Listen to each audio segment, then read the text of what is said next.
Kabar duka datang dari dunia hiburan. Selebritas yang juga istri dari penyanyi Ikang Fauzi, Marissa Haque, meninggal dunia. Marissa Haque menghembuskan nafas terakhirnya di rumahnya sebelum akhirnya pihak keluarga membawanya ke Rumah Sakit Premier Bintaro guna memastikannya.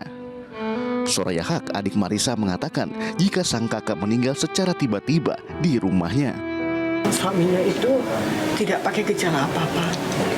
Jadi seperti biasa mereka beraktivitas, kemudian pulang ke rumah, kemudian pada malam hari mereka bertemu di ruangan atas, dan menurut info kakak saya sudah tidak bergerak lagi. Sejumlah artis senior dan politikus turut melayat dan mendoakan langsung di kediaman Ikang Fauzi, termasuk politikus Anies Baswedan. Kita semua merasa kehilangan atas wafatnya Ibu Marissa Haque. Selama perjalanan hidupnya, dedikasinya yang luar biasa pada profesinya yang selalu serius, pada kegiatan sosial yang terus almarhumah kerjakan.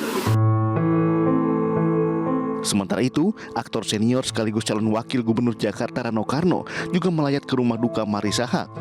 Rano Karno menyampaikan rasa dukanya yang mendalam. Sebagai sesama artis senior, dirinya dekat dengan Marissa Haque, terlebih film pertama Marissa juga bermain bersama Rano Karno. Kami keluarga besar perfilman sangat berduka mendengar berita bahwa Mbak Ica yang saya kenal meninggal dunia tadi pagi. Saya tidak sempat bicara dengan Mas Ikang karena kita tahu sekeluarga sedang berduka. Tapi saya sangat yakin bahwa Mas Ikang dengan semua keluarga menerima musibah ini.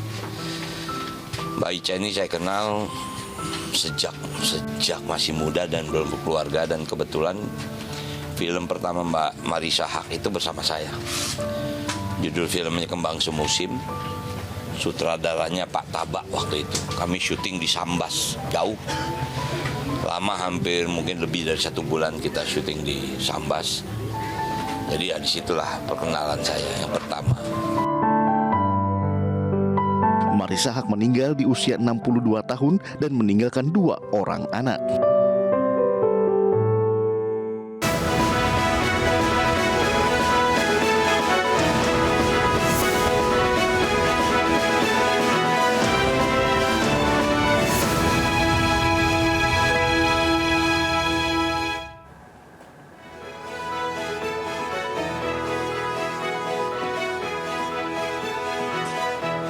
.580 anggota DPR sudah dilantik, saatnya rakyat menagih janji-janji yang mereka sampaikan. Undang-undang yang mandek akan jadi PR yang harus segera dikerjakan. Dari Undang-Undang Perampasan Aset hingga Undang-Undang Tindak Pidana Perdagangan Orang. Mampukah wajah baru DPR mengesahkan undang-undang tersebut? Saya Abraham Silaban. Kita akan bahas dalam The Prime Show. Pimpinan, etika persidangan tolong dijaga etika persidangan.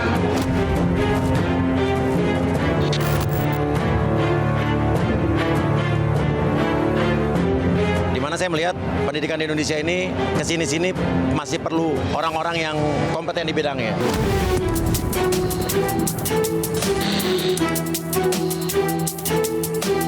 Kalau seandainya aku benar-benar bisa masuk di Komisi 10, tentu saja perbaikan di dunia pendidikan itu udah pasti menjadi concern utamanya.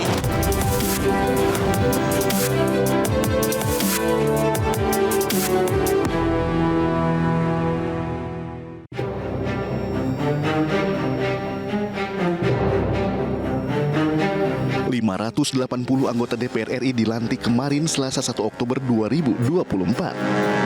Jumlah ini terdiri dari PKB memperoleh 68 kursi, Partai Gerindra 86 kursi, dan PDI Perjuangan 110 kursi.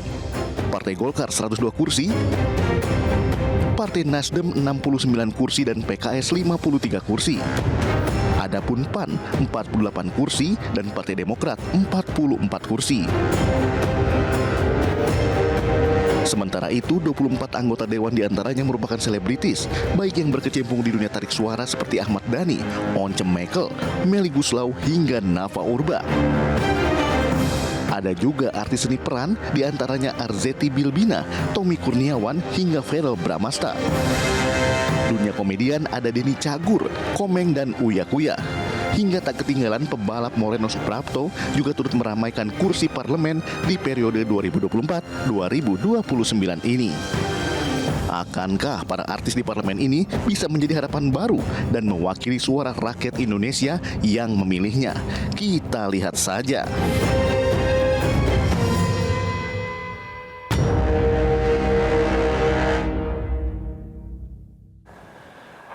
Di antara 580 wajah baru DPR, terdapat beberapa wajah publik figur alias artis yang juga turut dilantik. Mereka melenggang ke Senayan. Beberapa di antaranya kita akan hadirkan kepada Anda. Kami akan tampilkan beberapa di antaranya. Yang pertama adalah Melly Goeslaw yang bersangkutan dari Partai Gerindra, Dapil Jawa Barat 1, jumlah suara 75.369. Selanjutnya, seorang musisi, Ahmad Dhani, Dapil Jawa Timur 1, jumlah suara lebih dari 134.000 dan juga dari Partai Gerindra. Tentu ditunggu nanti apa yang akan menjadi gebrakan dari Ahmad Dhani. Dan selanjutnya juga mereka-mereka yang manggung di Senayan. Manggung alias kita akan tunggu apa yang menjadi terobosan mereka, yaitu adalah ex-vokalis Dewa 19 yakni Elfonda Mekel atau yang akrab disapa Once Mekel yang diusung oleh PDI Perjuangan.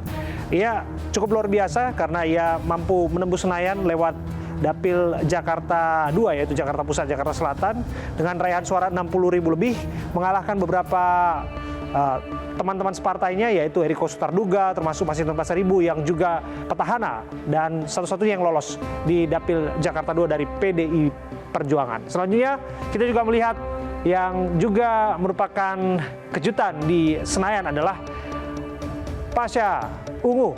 Nama aslinya adalah Sigi Purnomo. Ia berhasil memperoleh 50.222 suara dari Dapil Jakarta 3 dari Partai Amanat Nasional. Dan yang terakhir yaitu Surya Tama atau yang akrab dikenal dengan Uya Kuya. Nah, Uya Kuya sering sekali tampil dalam berbagai podcast untuk menyoroti isu-isu yang terjadi. Dan kita akan lihat apa yang disampaikan oleh Uya Kuya. Pendidikan di Indonesia ini kesini-sini masih perlu orang-orang yang kompeten di bidangnya. Saya melihat khususnya Menteri Pendidikan yang sekarang nih kayak tidak banyak berbuat apa-apa. Ya, selain Uya Kuya ada juga penyanyi dan juga artis Nafa Urbach yang juga dilantik menjadi anggota DPR periode 2004-2009. Ia juga menjanjikan bahwa dunia pendidikan menjadi fokus yang akan ia kerjakan. Kalau seandainya aku benar-benar bisa masuk di Komisi 10, tentu saja perbaikan di dunia pendidikan itu udah pasti menjadi konsentrasi dan concern utamanya. Ya, itu dia yang disampaikan oleh Nafa Urbach. Namun sejatinya bahwa ada sejumlah persoalan yang memang harus diselesaikan oleh anggota DPR. Ada pekerjaan rumah yang memang harus mereka kerjakan termasuk para artis yang sudah masuk di dalamnya. Anggota DPR baru dituntut untuk mengerjakan beberapa hal. Salah satu undang-undang yang menjadi perbincangan yang mandek rancangan undang-undangnya adalah perampasan aset, kemudian juga undang-undang perlindungan pekerja rumah tangga, dan termasuk juga di dalamnya adalah revisi Undang-Undang Tindak Pidana Perdagangan Orang. Ini adalah 3 undang-undang yang sering menjadi percakapan, di antara lain hal yang juga terus banyak menjadi harapan. RUU Perampasan Aset diharapkan oleh ICW dan KPK untuk segera dikerjakan oleh anggota Dewan. Namun ada beberapa hal lain termasuk Komnas HAM yang mendorong RUU PPRT dan juga Undang-Undang TPPO segera disahkan. Dan pemirsa, persoalan ini akan kita bahas tentu saja bagaimana harapan baru terhadap DPR mengenagi janjinya mereka, termasuk juga apakah undang-undang ini juga akan bisa disahkan dengan wajah baru yang sudah dilantik.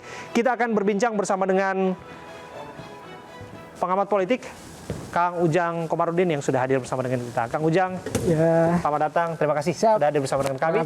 Jadi kita punya keyakinan bahwa DPR ini akan bekerja dengan baik? Ya, saya optimis Bang Abraham Silaban. Tetap bagaimanapun kurang lebih 47% adalah pendatang baru. Dia punya ide baru, ada gagasan baru, ada sebagian yang muda.